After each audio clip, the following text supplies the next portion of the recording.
Welcome to the world of flavor podcast. I am Damar, and joining me today are my friend Ray and Adam. Hello everyone, it's great to be here again. Hi everyone, I'm excited to join you both and dive into today's topic, unique and unconventional dishes from around the world.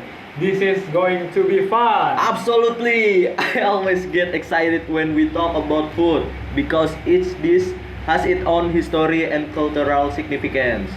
So let's dive right in. Start with Asia. One dish that immediately comes to mind is the sushi burrito from Japan.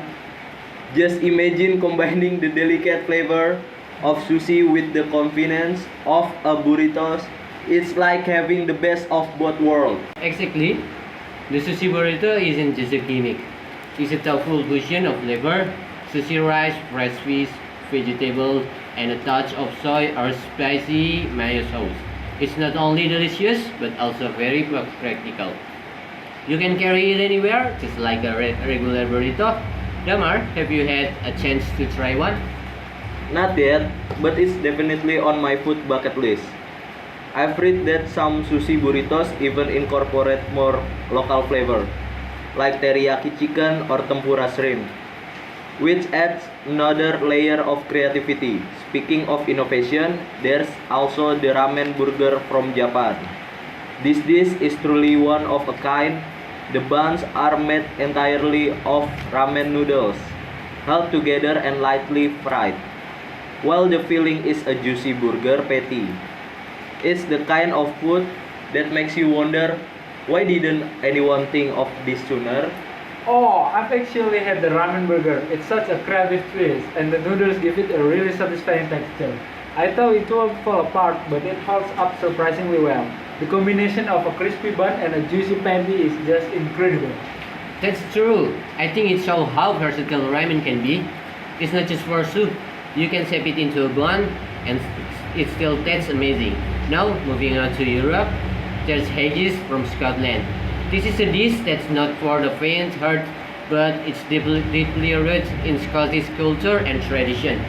Haggis is made from sheep's heart, liver, and lungs mixed with onions, oatmeal, and spices, all cooked inside its sheep's stomachs. It might sound unusual, but for those who dare to try, it's surprisingly hearty and comforting dish. Haggis might have an intimidating description, but I've heard that the spices and the way it's prepared make it truly flavorful. Plus, it's often served with nips and tatties, which are mashed turnips and potatoes. There's also fascinating history behind it, as it was once considered a peasant food due to its use of leftover parts. Yeah, and it's also one of those dishes where people take pride in its heritage. It might sound intimidating, but it's deeply cherished in Scotland. And talking about dishes with historical roots, let's not forget about escargot from France. Ah yes, escargot. Escargot. I think it's one of the dishes that either intrigues or scares people off. It's essentially snails cooked in garlic butter, herbs, and sometimes with a touch of white wine. The snails are usually served in their shells, which adds to the experience. The texture is a bit chewy, but the taste, thanks to the garlic butter sauce, is something else entirely. I've had escargot and I think it's one of those foods that surprise you once you get past the idea of eating snails. The flavor is amazing and the garlic butter does wonders. It's often enjoyed as an appetizer in high-end restaurants.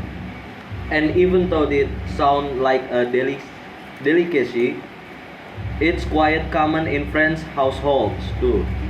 People there are accustomed to eating escargot just like we might be used to eating chicken or beef. Now, let's head over to America, where we encounter some of the most indulgent and over-the-top dishes. One that stands out is the deep fried butter. Just think about it. Chunks of butter dipped in butter, dipped in butter and deep fried until golden brown. I've seen this at state fairs. It's definitely not for the faint-hearted. The richness of the flavor is intense, but it's also oddly satisfying. It's one of those things you try for the novelty and the indulgence. Wow, I can't even imagine what it must taste like. It sounds both fascinating and terrifying at the same time. The first things that comes to mind is the richness of the flavor. Deep frying butter will create a crispy exterior, while the inside will just melt away in your mouth. I know, right? It's definitely not something you eat every day, but it's part of the fun of trying new food. On the other end of the spectrum, in Canada, we have poutine. It's a comforting dish made of French fries topped with cheese, curds, and smothered and smooth in rich gravy. It's simple but addictive. And the combination of texture, the crispy fries, the soft cheese curd, and the warm gravy is just perfect. I love poutine. It's one of those dishes that's great for sharing with friends. It's also a great way to warm up on a cold day. Now, let's shift our focus to Africa. One dish I find really interesting is bani chow from South Africa. It's a hollow out loaf of bread filled with spicy curry. Originally, it was a convenient way for Indian laborers in South Africa to carry their lunch, but now it's a popular street food enjoyed by everyone. Bani chow is all about practicality and flavor. It's feeling easy to eat, and the bread soaks up all the curry flavor. Speaking of unique dishes, we have to mention injera from Ethiopia. It's more than just a bread. It's part of entire dining experience.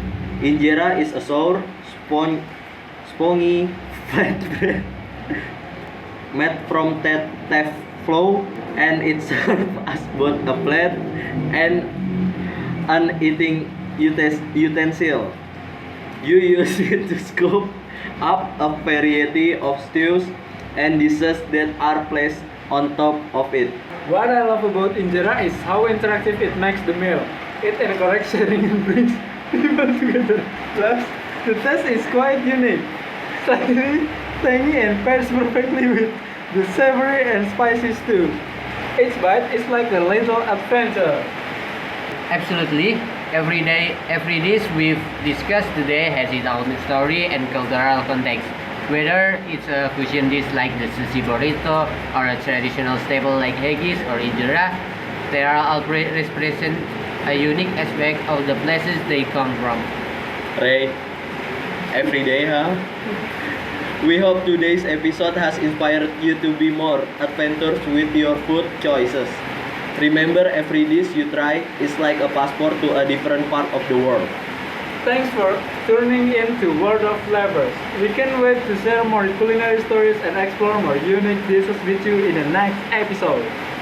Don't forget to share your thoughts and experience with us. Have you tried any of these dishes? Or is there a unique food you like us to discuss? Let us know. Until next time, happy eating. Thank you. Thank you. Thank you.